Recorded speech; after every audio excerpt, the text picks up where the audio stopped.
You'll have to forgive me, I've never really tried to make like a rant video before, so I'm a little inexperienced. If I mess up here, I'm so sorry about it, but I do watch a bunch of rants, so hopefully I've gleaned something from them. But anyways, I mainly wanted to talk about this because it's an issue that nobody seems to really be bringing up, and it's something that I really want to talk about. So today we're going to be talking about Atlus, the 3DS, and the handheld market. A couple of years ago, I bought a little game called Persona Q. Now, when I bought Persona Q, I bought the limited edition, so I had no idea what the price of the regular game was going to be. I assumed it was going to be $40. However, after I bought my special edition, somebody else who was going to buy the game actually informed me that the game was coming out at $50. In fact, the game remains to be $50 brand new. I wish so hard that I had actually gone through and done my review of Persona Q, but let me just shorten it for you, okay? The game was not $50 good. Now, I'm giving Persona Q a lot of crap here because it's the first time that I really noticed a $50 3DS game coming out. There might have been other $50 3DS games coming out before this, but this is probably one of the biggest ones and one of the main ones that really set me off here. Although one could have obviously assumed that it was just a sort of one-off thing. It wasn't something that was going to happen regularly, like this one particular game had to come out at a premium price for whatever reason. Fast forward quite a bit later, and a little game called Devil Survivor 2 Record Breaker appears for the 3DS, and this game came out for $50 as well.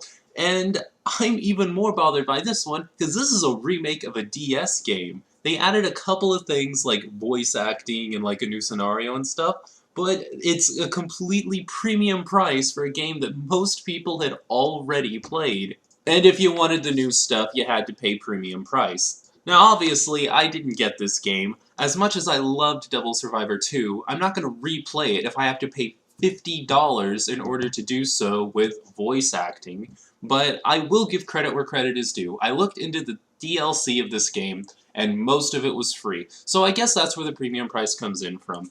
We have to pay 25% more for our 3DS games, but they're actually going to give us the whole game.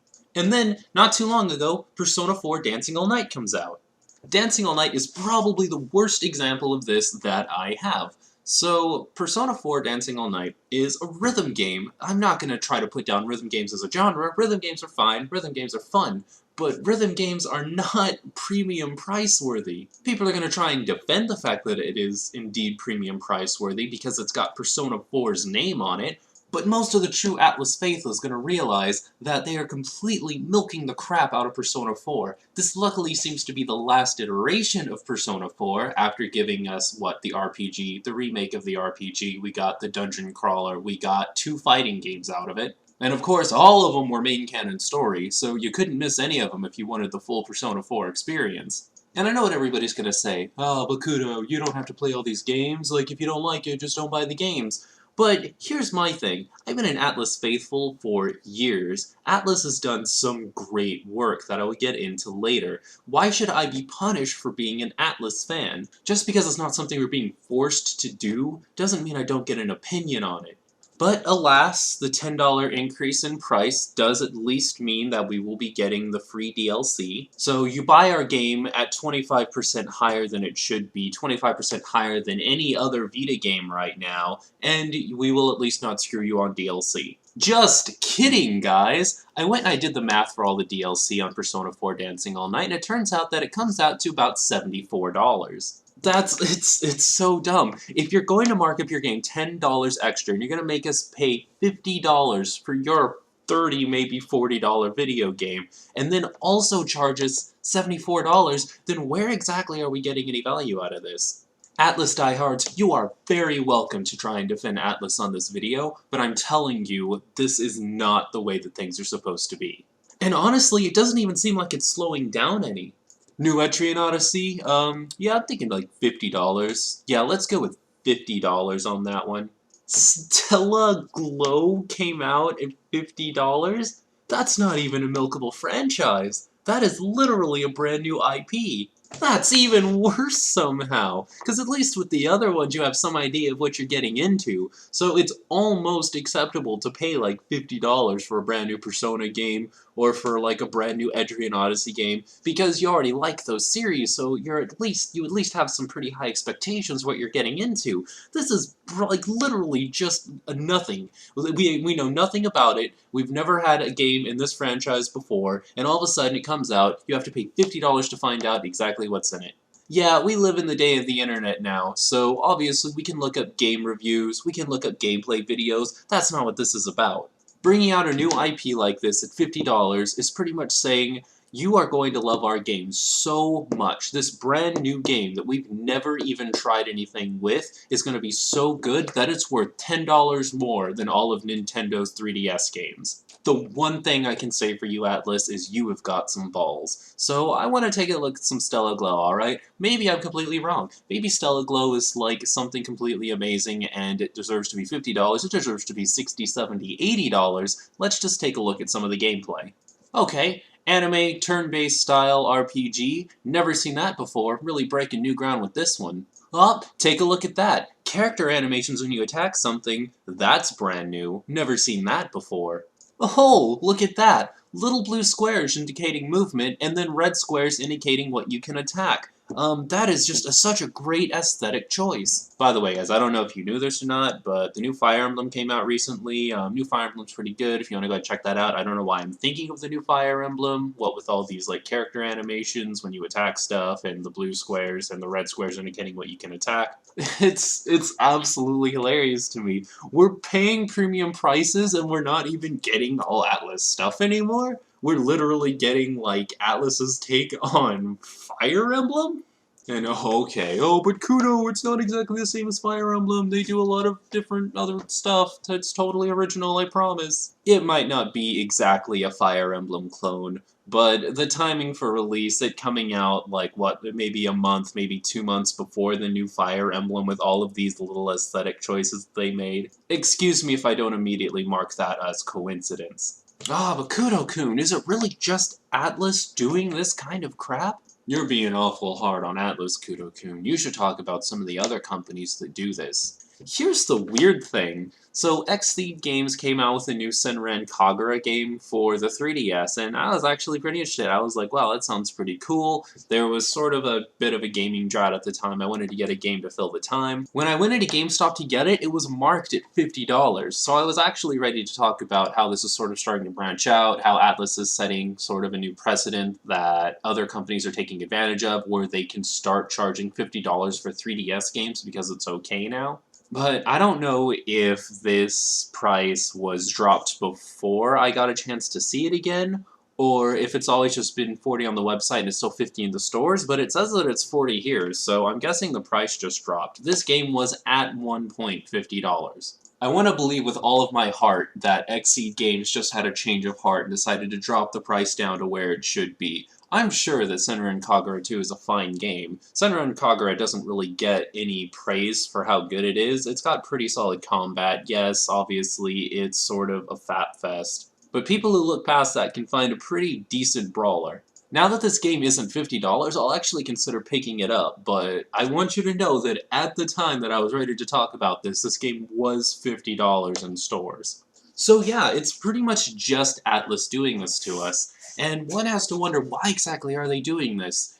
And the answer, I feel, is actually pretty sad.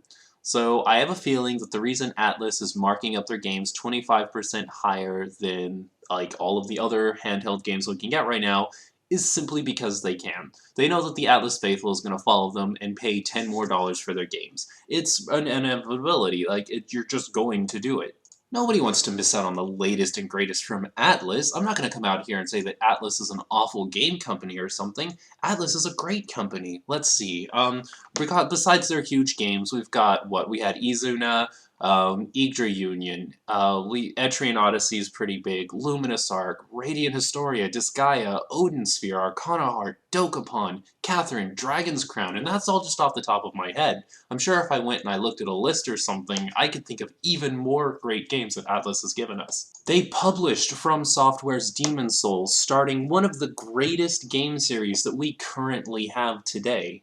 But with all of this success, they've just decided that they deserve more than other game companies and game developers. And the most depressing thing of all is, I know that nothing I say here is going to change anything. Granted, it's not just because I'm super small and nobody's going to see this video, but it's also because, like, if Atlus brings out one of the new, let's see, if they bring out like a new Persona game, maybe based on like Persona 5 or something at $50, we're gonna buy it. We're gonna like just keep purchasing into Atlus's stupid price decisions because like how else are you gonna support the company? It's not like we don't want to support the company. We want to buy Atlus games just fine. We just don't want to be screwed at the same time. Actually, you know what, it's funny. I say we don't want to be screwed at the same time, but I guess we kinda do, because I've looked online and nobody's really talking about this. Nobody cares that Atlus has marked their games up. Is it just because they're losing popularity and nobody's paying attention to them anymore?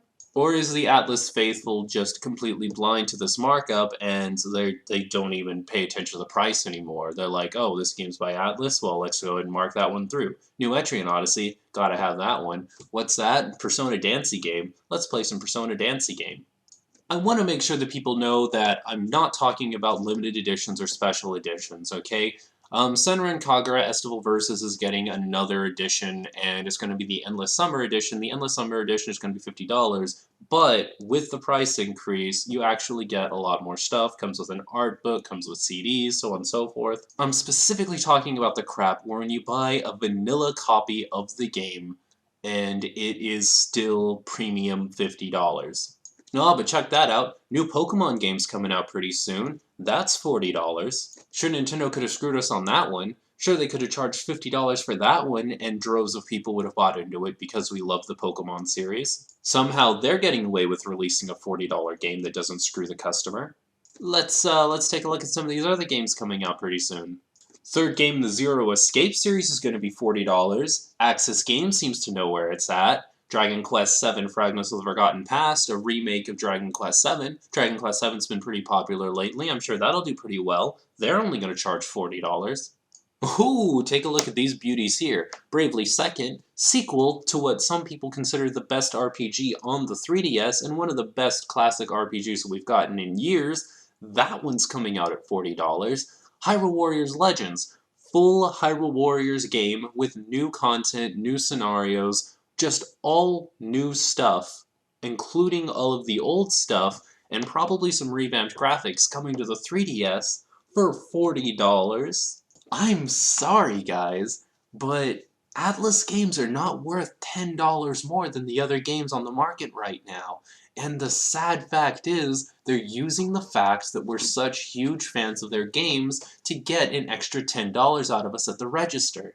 People try to defend Atlus as one of the last great game companies we have left, but maybe they're not. Honestly, Atlus games have not impressed me lately, and I'm not gonna pay $50 for mediocre $40 games. I'm sorry, but I will not buy a $50 3DS game if it's not some kind of special edition. If I'm going to get any of these games, I'm going to get them used from somebody else on Craigslist or eBay or something. Because that's just ridiculous, and people frown on that. People say, no, you should support the company by going and buying the game new. You should pre-order the game. You should do all of this for the company. But why should I do any of that? Why should I support Atlus for what they're doing here? And I'm being serious. If you've got some kind of defense for this, if you know something that I don't as to why Atlus has to charge 25% more for their games than other games on the same platform, then please hit me up in that comment section. One last thing I kind of want to talk about is this little gem right here. Oh no, guys. What are you doing? So, Square Enix is my company, alright? Square Enix is the main company that I love to support, and yeah, they have given me some pretty bad stuff over the years, but I've stuck with them through thick and thin, and they're... I don't know, guys. I don't know what to think about this. But I do want to judge fair. I do want to judge in a pretty fair way. I'm getting on Atlus's case, and I do want to talk about the fact that World of Final Fantasy is apparently coming out at $60. That's just insane to me. It's not even that I'm trying to say that Square Enix is a company that should be above this kind of thing. It's more like Square Enix should be a company that knows better by now. First of all, Final Fantasy is the only game series I can think of that's being milked more than friggin' Persona right now, and I can't imagine that they think bringing out a new Final Fantasy game that's not even like a main series Final Fantasy game for the price of an actual console version, but on the Vita would be a good idea. The sad thing is, I could almost nod my head and almost agree with him if it's going to be on the 3DS, but who's going to pay $60 for a PS Vita game? Gosh darn it, guys. I just don't even know anymore. I have to play handheld games right now because I don't really have time to sit at a console and play games, but gosh darn it, all of my favorite game companies are just, they're waiting for me around the corner with their bats and their Mafia gear, and they're kneecapping me into continuing to love their franchises. I just don't want to think about it anymore, guys. So if you enjoyed this video, please leave a like. Those things really do help me out. If you have any thoughts on this subject, then please leave them in the comment section below. Also, let me know how I did. Rants are something that I'd actually like to do a lot more of, and if you can think of a way that I can improve them, then please let me know. And finally, subscribe to stay up to date on the latest Kudou news. I'll catch you later, guys.